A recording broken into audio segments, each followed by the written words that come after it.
साथ या किसी भी व्यक्ति के साथ अन्याय करने का अर्थ है किसी निर्दोष का लहू बहाना। आज अगर घर में 4 लोग हैं तो 4 लोग 3 के साथ एक अलग व्यवहार किया जाता है, 3 लोगों की बात भी सुनी जाएगी, 3 को बड़े प्यार से रखा जाएगा, 3 चाहे कितने भी गलत है लेकिन वो फिर भी कभी गलत नहीं होंगे। लेकिन अगर आप कहीं बाहर से हैं तो आप हमेशा ही गलत होंगे। ये क्या है? ये अन्याय। या कुछ वर्ड्स, बड़े फेमस वर्ड्स।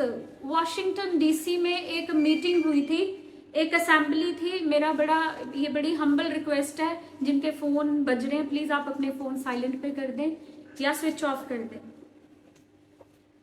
वॉशिंगटन डीसी में एक बहुत ह्यूज गैदरिंग, एक असेंबली हुई थी एंड वहां पर मदर टेरेसा को, सब लोग मदर टेरेसा के बारे में जानते हैं, और मदर टेरेसा को वहां पर she was invited to speak over there, उनको वहां पर इन्वाइट किया गया था बोलने के लिए।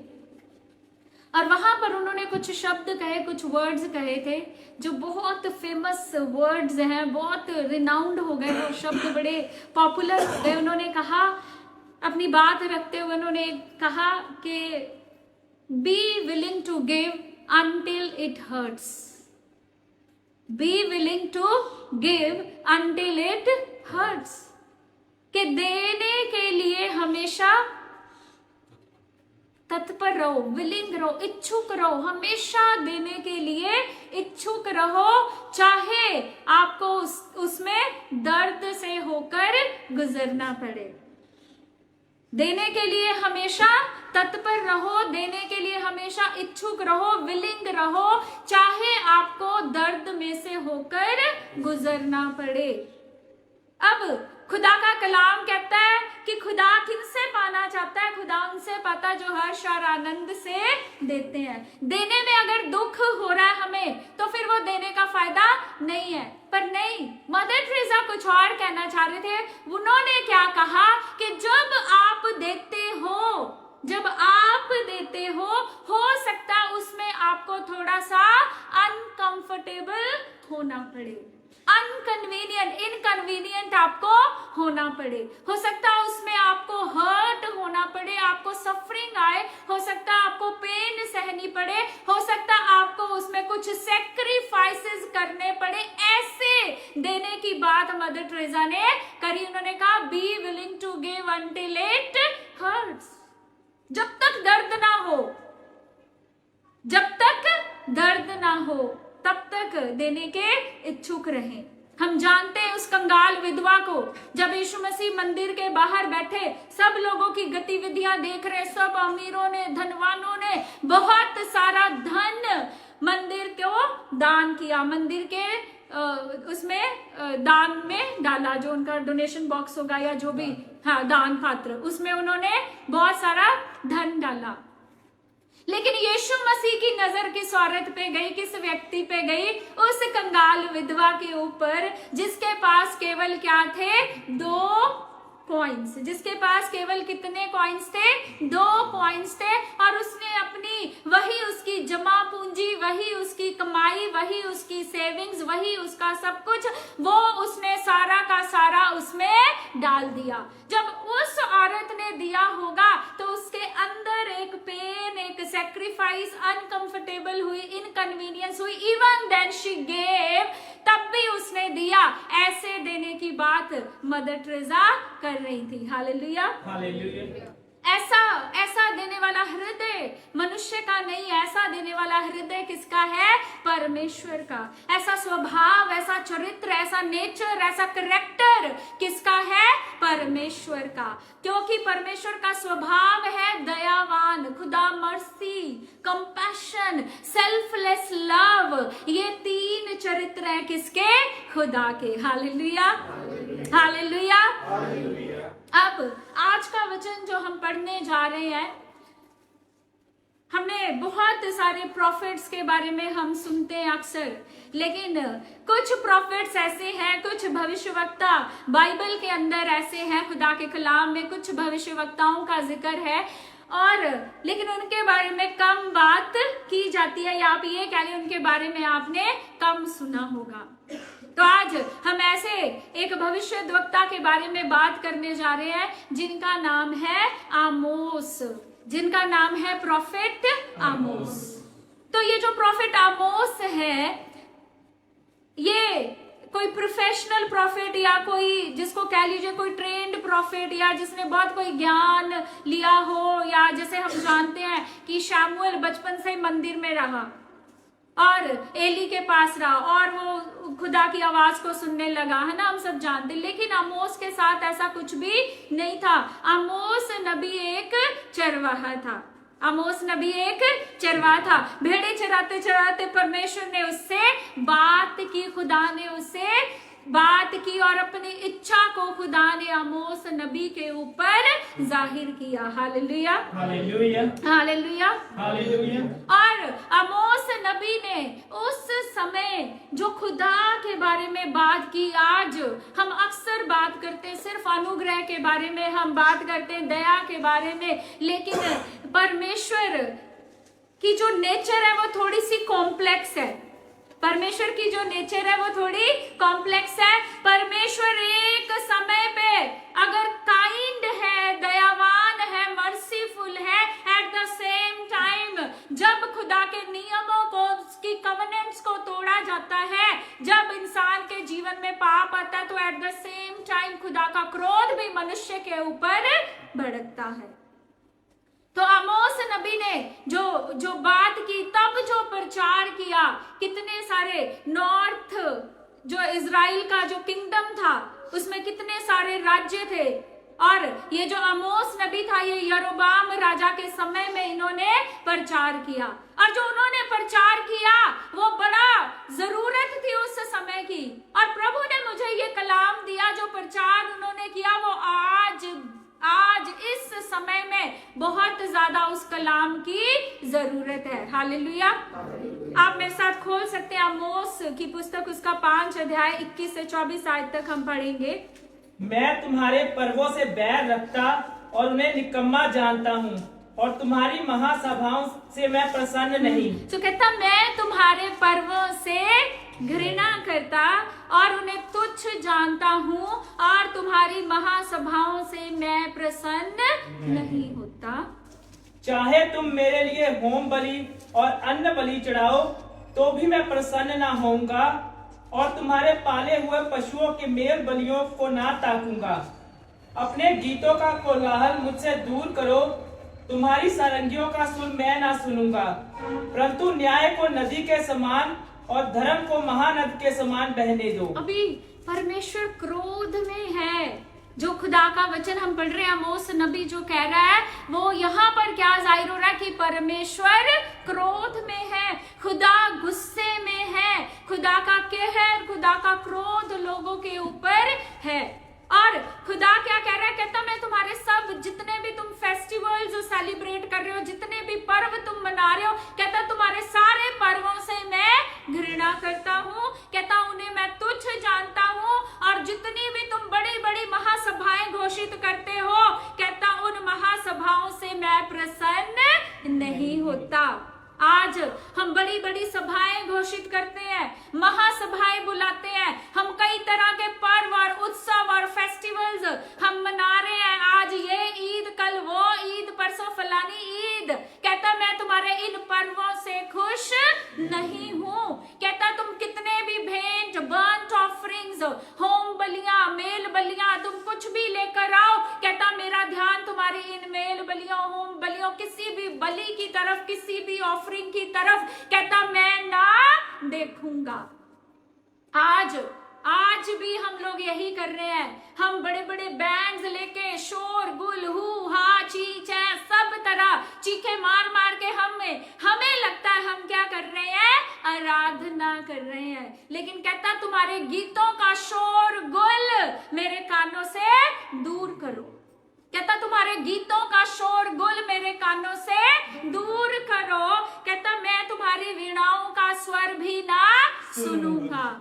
ये भाई यहाँ बैठ के तबला बजाई जाए या कोई गिटार बजाए या कोई वीणा, जो कहता तुम मर्जी करी जाओ। कहता मैं तुम्हारी वीणाओं का स्वर नहीं सुनूंगा, परंतु कहता न्याय जलधारा के समान और धार्मिकता सदा बहने वाली नदी के समान बहती रहे। परमेश्वर को आपका गाना बजाना, चाहे आप शोर मचा के गाएं, आप नाच के गाएं, आप हो हल्ला मचाए, जो मर्जी करें, आप बलिदान लेके आए, ऑफरिंग्स लेके आए, आप बलिदान चढ़ाएं, आप कुछ भी करें। कहता मैं तुम्हारी बलियां नहीं देखूंगा, मैं तुम्हारी ऑफरिंग्स की तरफ देखूंगा भी नहीं। हमें कभी कभी मनुष्य को लगता है हम ऑफरिंग लेके आए, उसको बड़ा अपने ऊपर होता है, अपने चर्च में ये चीज। अरे तुम्हें शुक्रगुजार होना चाहिए कि परमेश्वर तुम्हारी ऑफरिंग्स को एक्सेप्ट कर लेता है, ग्रहण कर लेता है। वो तुम्हें, तुम्हारे दी हुई भेंटों को ग्रहण कर लेता है। तुम्हें शुक्रगुजार होना चाहिए। Hallelujah, hallelujah. और ये सच्चाई है, मैं नहीं जानती। एक बार मैं एक किसी फंक्शन में गई, वहां पे बहुत सारे लोग आ गए प्रार्थना कराने के लिए। फंक्शन था कुछ, लेकिन लोग प्रार्थना कराने आ गए। बहुत सारे लोगों ने मुझे ऑफरिंग दी और तभी एक वृद्ध औरत ने भी मुझे ऑफरिंग दी, और जैसे उन्होंने मुझे ऑफरिंग दी वो मैंने ऐसे अपने बैग के ऊपर ही रखी थी। और जब मैं वहां से निकली तो मुझे अंदर से एक आवाज आई, मुझे परमेश्वर ने कहा कि इसकी ऑफरिंग निकाल के यहीं फेंक दे, इसको अपने पर्स से निकाल दे। और मैंने उस ऑफरिंग को निकाल के साइड पे रख दिया। अरे तुम्हारी ऑफरिंग्स खुदा ग्रहण कर ले, इसी में बहुत भलाई है, इसी में बहुत बड़ी बात है। Hallelujah, hallelujah. अब खुदा क्या कह रहा है? कहता तुम्हारी होम बलियां, मेल बलियां मुझे नहीं चाहिए। तुम्हारे गीतों का शोरगुल मैं सुनना भी नहीं चाहता। हम 24 घंटे आराधना 24 घंटे गाने लगा के वर्शिप करते रहते। कहता मुझे तुम्हारे गीतों का शोरगुल नहीं चाहिए, क्योंकि तुम्हारे अंदर क्या है? अन्याय भरा है। आमोस नबी ज्यादा बड़ी पुस्तक नहीं है, केवल 9 चैप्टर्स हैं। इस किताब के अंदर सिर्फ कितने चैप्टर्स हैं, कितने अध्याय? केवल 9। और सारे के सारी किताब के अंदर सिर्फ इनजस्टिस के बारे में, अन्याय के बारे में बात की गई है। आज ये सच्चाई है। मैं लोगों को देखती हूँ, वो गिरजाघर के अंदर सुबह 5 बजे तो पहुंच जाते हैं। वो सबसे पहली कतारों में पहुंच के बैठ के आराधना करते हैं। और बहुत सारे लोग कई ऐसी जगहों पे, ऐसी महासभाओं में जाते, उनको लगता है कि हम आगे बैठेंगे तो शायद पास्टर से हमारा ले हैंड हो जाएगा, इसलिए भी लोग जाते हैं। लेकिन खुदा क्या कहता है? कहता कि मैं तुम्हारे किसी पर्व से खुश नहीं हूं, क्योंकि तुम्हारे हृदय के अंदर क्या भरा है? अन्याय भरा। तुम लोगों के साथ क्या करते हो? इनजस्टिस करते हो, अन्याय करते हो। कहता परंतु न्याय जलधाराओं के समान और धार्मिकता सदा बहने वाली नदी के समान बहती रहे। परमेश्वर किससे खुश होता है? परमेश्वर की नजर में सच्ची आराधना, रूह और सच्चाई से, ट्रुथ एंड स्पिरिट में की गई आराधना कौन सी है? जब एक व्यक्ति दूसरे के साथ क्या करता है? न्याय करता है। Hallelujah, hallelujah. वो खुदा क्या पसंद करता है? न्याय पसंद करता है। लेकिन आज लोगों के हृदय में न्याय नहीं, आज लोगों के हृदय में क्या है? अन्याय भरा हुआ है। ये इस समय पर भी जब आमोस नबी से परमेश्वर ने बात की और उसे कहा कि बोल, क्योंकि आमोस नबी ने अपनी तरफ से एक भी बात नहीं कही, उसने अपने मन की कोई बात नहीं की। उसने केवल और केवल किसकी सच्चाई को इजराइल के ऊपर और उसके राज्य के ऊपर प्रकट किया? केवल परमेश्वर की सच्चाई को। क्योंकि ये वो समय था जब इजराइल रिच होता गया, जब उसके पास बहुत सारा धन दौलत आ गया, जब उसके पास बहुत सारी चीजें, बहुत सारी आशीषें आ गई। और ये वही समय था जब लोगों का ध्यान, इजरायली लोगों का ध्यान किस में लग गया? अपने धन और दौलत, अपनी रिचेस की तरफ। अपनी वेल्थ की तरफ, उनका धन दौलत की तरफ ध्यान लग गया। और जिनके पास नहीं था, जो गरीब थे, उनके साथ लोगों ने क्या किया? अन्याय किया, उन्हें ऑप्रेस किया, उन्हें दबाया, उन्हें खत्म करने की कोशिश की, उनके ऊपर सब तरह के अत्याचार किए। लेकिन परमेश्वर को अन्याय पसंद नहीं है।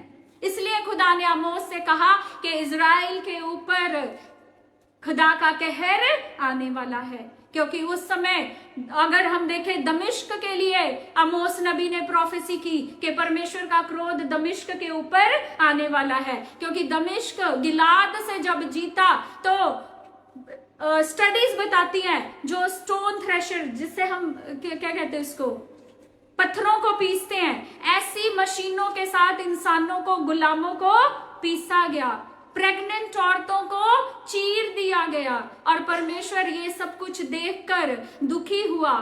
और खुदा ने देखा कि किस तरह से जिन लोगों के पास पावर है, जिनके पास शक्ति है और जिनके पास पैसा है, वो दूसरे व्यक्ति को, गुलामों को, और जिनके पास कुछ नहीं, जो पुअर है, जो गरीब है, उनके साथ क्या कर रहे थे? अत्याचार और अन्याय कर रहे थे। इसलिए खुदा ने कहा कि तुम चाहे जितनी मर्जी आराधना कर लो, तुम जितनी मर्जी होम बलियां और मेल बलियां ले आओ, लेकिन कहता मैं इन्हें स्वीकार नहीं करूंगा। आज भी हमें जांचने की जरूरत है कि हम हर संडे, हर शनिवार या हर जो भी दिन में हम संगति में जा रहे हैं, लेकिन अभी भी परमेश्वर ने हम पर दया नहीं की। हम तो आराधना भी करते हैं 3-3 घंटे, हम तो सब कुछ कर रहे हैं, रोजे भी रखे, प्रार्थना भी, पर अभी तक खुदा ने हम पे दया नहीं की। इसका अर्थ परमेश्वर को हमारी आराधना, हमारे गीतों का जो हम गा बजा रहे हैं, वो खुदा के लिए सिर्फ क्या है? शोर ही है, वो सिर्फ शोरगुल है, इसके अलावा कुछ भी नहीं है। हम जो भेंटे लेके जा रहे हैं, इसका मतलब अभी हम बढ़े नहीं। हम भेंट तो लेके जा रहे हैं, लेकिन अभी तक हम बढ़ नहीं पा रहे। इसका अर्थ परमेश्वर ने उन्हें अभी तक स्वीकार नहीं किया। हम केन और हाबिल के बारे में जानते हैं। परमेश्वर ने हाबिल की भेंट को स्वीकार कर लिया, लेकिन केन की भेंट को खुदा ने स्वीकार नहीं किया, क्योंकि केन का हृदय परमेश्वर को पसंद नहीं था। परमेश्वर ये देखना चाहता, आपके हृदय के अंदर, आपके दिल के अंदर न्याय होना चाहिए। कहता न्याय को बहती हुई फ्लोइंग स्ट्रीम, फ्लोइंग रिवर, कभी ना रुकने वाली, कभी ना सूखने वाली नदी के समान। कहता किसको बहने दो? न्याय को बहने दो। Hallelujah, hallelujah, hallelujah, hallelujah. हम जानते हैं कि खुदावंद पाक ने जब इजराइली मिस्रियों के गुलामी में थे, जब उनकी अधीनगी में थे, और जब मिस्रियों ने इजराइलियों के साथ अत्याचार किया, अन्याय किया, तो गीतों का शोरगुल चाहे ना पहुंचे खुदा के कानों में, लेकिन उनकी हाहाकार और उनकी चीखें परमेश्वर के कानों में पहुंची, और खुदा इजराइलियों को मिस्रियों के गुलामी से, उनके बंधन से निकाल लाया। Hallelujah, hallelujah, hallelujah, hallelujah. जब आप किसी व्यक्ति के साथ अन्याय करते हैं, क्योंकि ये होता है, मैं आपको सच बता दूं कि किसी व्यक्ति के साथ, किसी निर्दोष व्यक्ति के साथ या किसी भी व्यक्ति के साथ अन्याय करने का अर्थ है किसी निर्दोष का लहू बहाना।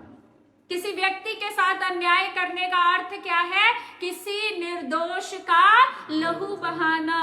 आज अगर घर में 4 लोग हैं तो 4 लोग, 3 के साथ एक अलग व्यवहार किया जाता है, 3 लोगों की बात भी सुनी जाएगी, 3 को बड़े प्यार से रखा जाएगा। 3 चाहे कितने भी गलत है, लेकिन वो फिर भी कभी गलत नहीं होंगे। लेकिन अगर आप कहीं बाहर से हैं तो आप हमेशा ही गलत होंगे। ये क्या है? ये अन्याय, क्योंकि आपकी बात सुनी नहीं जा रही, ना आपकी बात कोई सुनना चाहता है। आज हम अपने घरों में, अपने परिवारों में ये करते हैं, हम अपने ऑफिसेज में, अपने काम करने वाली जगहों पे ये करते हैं।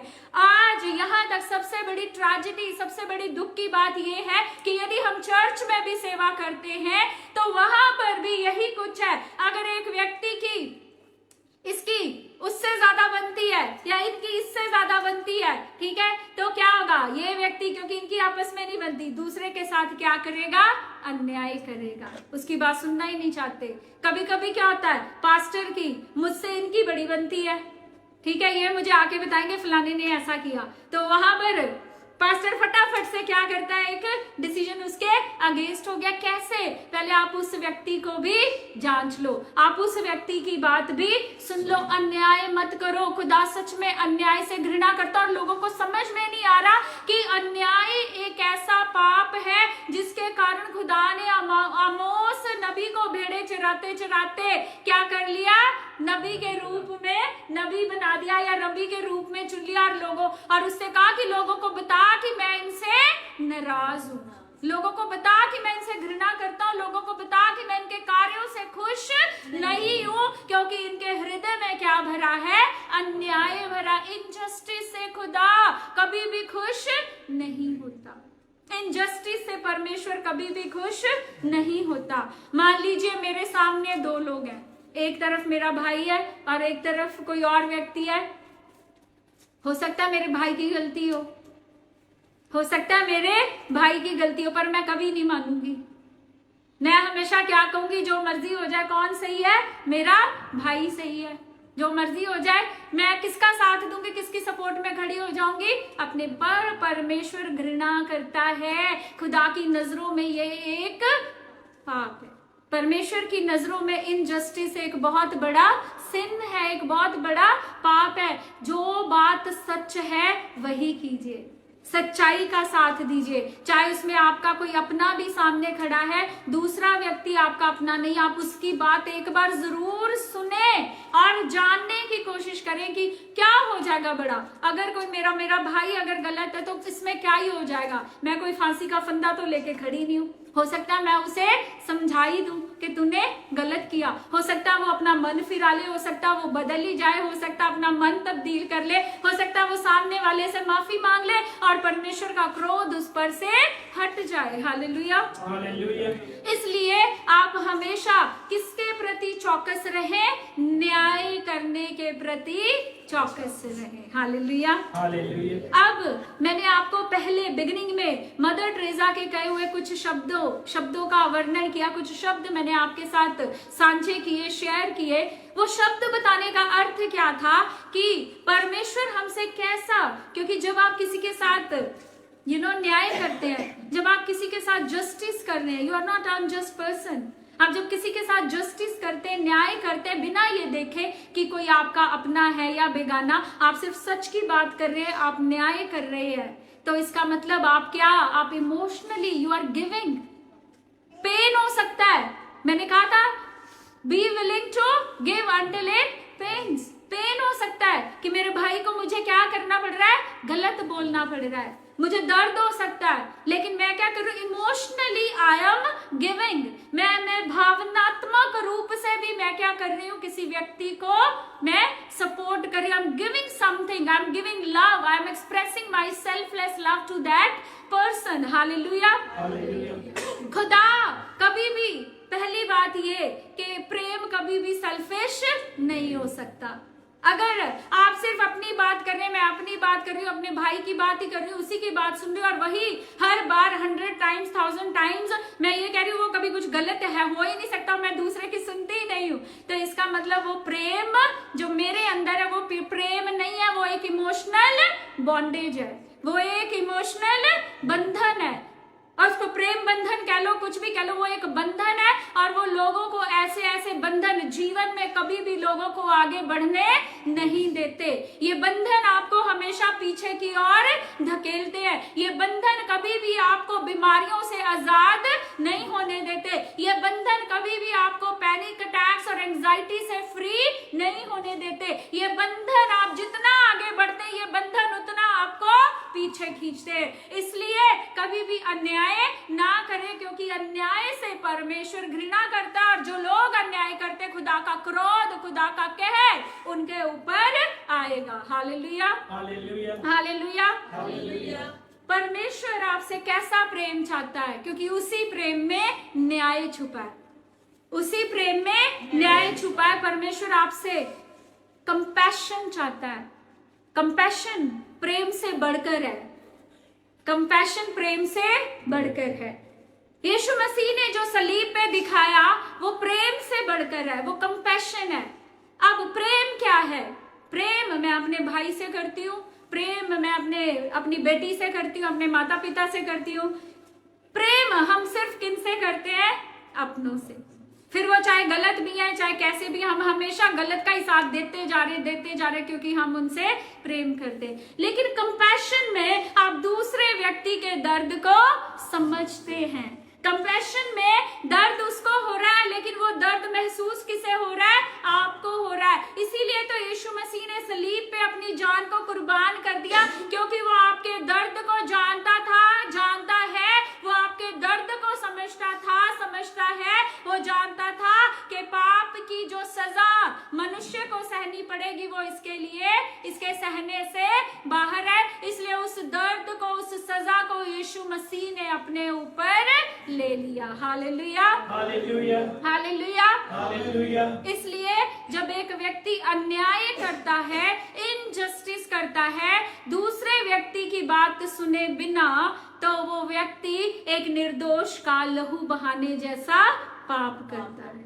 और ये एक घृणित और एक सीरियस पाप है, जिसके लिए परमेश्वर का क्रोध आपके ऊपर भड़क सकता है। इसलिए आपके अंदर जो प्रेम है वो कैसा होना चाहिए? सेल्फलेस। उसमें कंपैशन होना चाहिए, उसमें दया होनी चाहिए। इसका अर्थ ये है कि मेरे अंदर एक व्यक्ति के लिए तो दया है, लेकिन दूसरे के लिए मेरे अंदर कोई दया है ही नहीं। और मेरे अंदर एक व्यक्ति के लिए प्रेम है, कंपैशन है, नहीं यही सही है, और दूसरे के ऊपर मैं हजारों दोष लगाती जा रही हूँ, हजारों दोष लगाती जा रही हूँ। वो गलत है, क्योंकि मेरे अंदर उसके लिए ना तो कोई प्रेम है, ना तो कोई दया है। लेकिन हमें अपने आप को जांचना और अपने आप को हमें परखना है। एक वचन आप मेरे साथ और खोलें।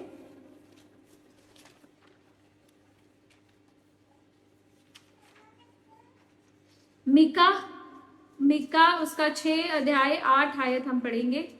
हे मनुष्य, वह तुझे बता चुका है कि अच्छा क्या है, और यहोवा तुझसे इसे छोड़ और क्या चाहता है कि तू न्याय से काम करे और कृपा से प्रीति रखे और अपने परमेश्वर के साथ नम्रता से चले। हालेलुया। कुछ नहीं चाहता। वो कहता परमेश्वर तुझसे और क्या चाहता है? कहता होम बलियां ले आओ, मुझे नहीं चाहिए। मेल बलियां ले आओ, जितनी मर्जी ऑफरिंग ले आओ। कहता मुझे नहीं चाहिए, मैं सुनता नहीं, मैं देखूंगा भी नहीं। कहता तुम्हारी ऑफरिंग्स की तरफ। कहता तुम जितने मर्जी गा के आराधना कर लो, तुम्हारे गीतों का शोरगुल भी मुझे नहीं चाहिए।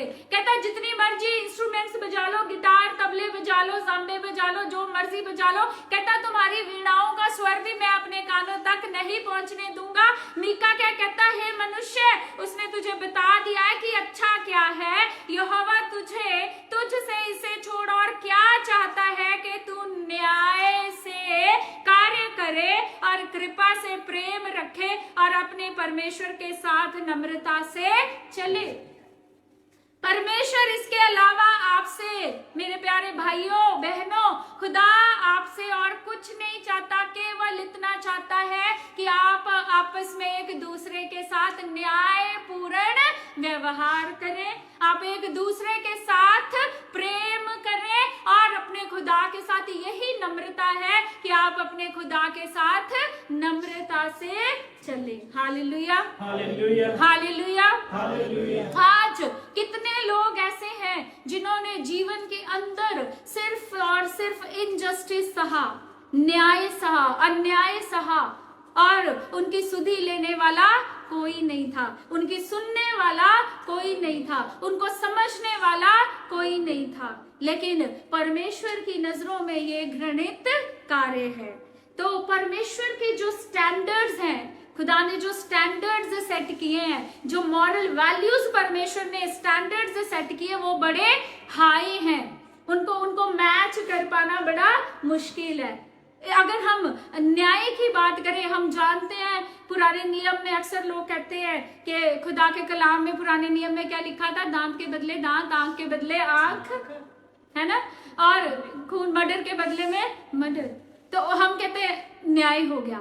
लेकिन यीशु मसीह ने क्या किया? यीशु मसीह ने तो सारा अपसाइड डाउन, सारा उलट के पलट के रख दिया। कहता शत्रुओं से भी क्या करो, प्रेम। ऐसा अद्भुत प्रेम, ऐसा कंपैशन वाला, ऐसा दया वाला प्रेम यीशु मसीह कहता आपस में एक दूसरे से करो। Hallelujah, hallelujah, hallelujah, hallelujah. एक वचन और आप मेरे साथ खोलें, आखिरी।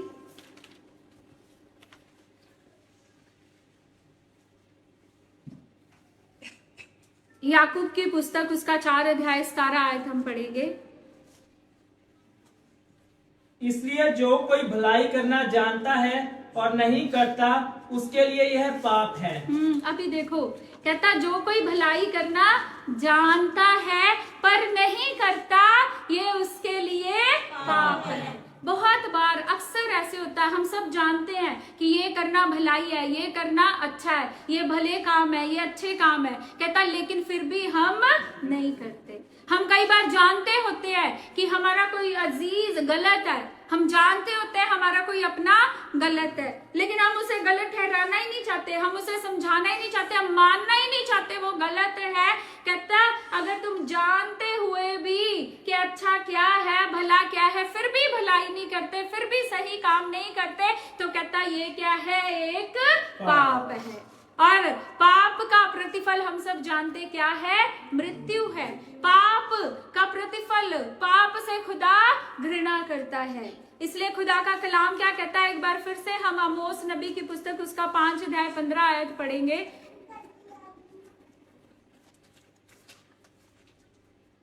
बुराई से बैर और भलाई से प्रीति रखो और फाटक में न्याय को स्थिर करो। क्या जाने सेनाओं का परमेश्वर यहोवा यूसुफ के बचे हुए पर अनुग्रह करे। Hallelujah, hallelujah. कहता बुराई से बैर और भलाई से प्रीति रखो और फाटक में न्याय को स्थिर करो। परमेश्वर बार बार बार बार एक ही बात कह रहा है, होशे नबी एक ही बात कह रहा है। कहता परमेश्वर और कुछ नहीं चाहता, क्या चाहता है कि तुम लोगों के साथ क्या करो, न्याय करो।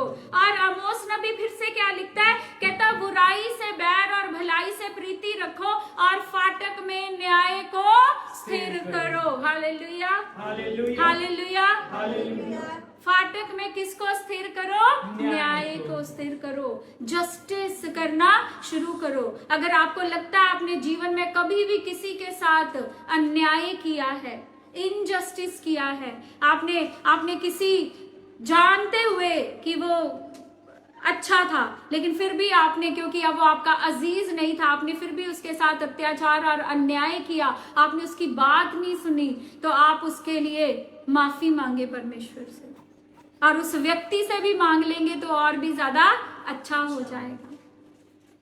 क्योंकि परमेश्वर अन्याय से घृणा करता है और खुदा न्यायी व्यक्ति की भेंटों को स्वीकार करता है, उसकी आराधना को स्वीकार करता है, क्योंकि खुदा की नजरों में यही केवल सच्ची आराधना है। खुदा की नजरों में यही वर्शिप, यही आराधना खुदा को भाती है। Hallelujah, hallelujah, hallelujah. हम जानते जब 40 दिन और 40 रात जब धरती के ऊपर बरसात हुई, नूह नबी को जब खुदा ने वो आर्क बनाने के लिए कहा, जहाज बनाने के लिए कहा, और जब वो पानी सूख गया और नूह नबी ने जब परमेश्वर के लिए बलि चढ़ाई, तो खुदा के कलाम में क्या लिखा है कि उसने उसकी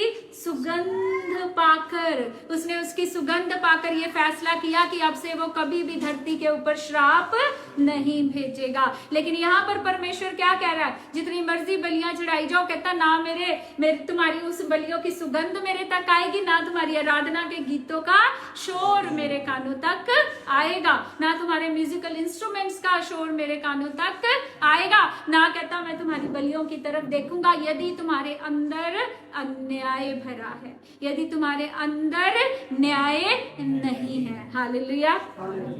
इसलिए आज से क्या करें, बुराई से भागे, भलाई करें और न्याय को स्थिर करें, क्योंकि परमेश्वर न्याय करने वाला परमेश्वर है। दया रखें एक दूसरे के लिए।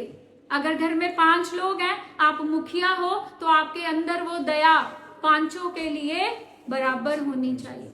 आपके अंदर वो प्रेम पांचों के लिए बराबर होना चाहिए। आपके अंदर एक के साथ कैसा व्यवहार, दूसरे के साथ दूसरा। एक ने जो कहा वो आपके लिए सत्य, और दूसरा जो कह रहा है वो चाहे जितना भी सत्य बोल रहा है वो आपके लिए हमेशा झूठ। ऐसी चीजें जब तक आप अपने घरों और परिवारों से दूर नहीं करेंगे तब तक आप परमेश्वर की दया और उसके अनुग्रह को अपने घरों, अपने जीवनों, अपने परिवारों में नहीं देख पाएंगे। इसलिए आज से न्याय करना शुरू करें, ये सोचे बिना कि कौन आपका अपना या कोई आपका बेगाना है। सच सुने, सच जानने की कोशिश करें, सच पे ईमान लाएं और सच के साथ खड़े और सच का साथ दें। हालेलुया। और इस कलाम के द्वारा, वचन के द्वारा प्रभु आप सबको बहुत ब्लेस करे, आशीषित करे। हालेलुया।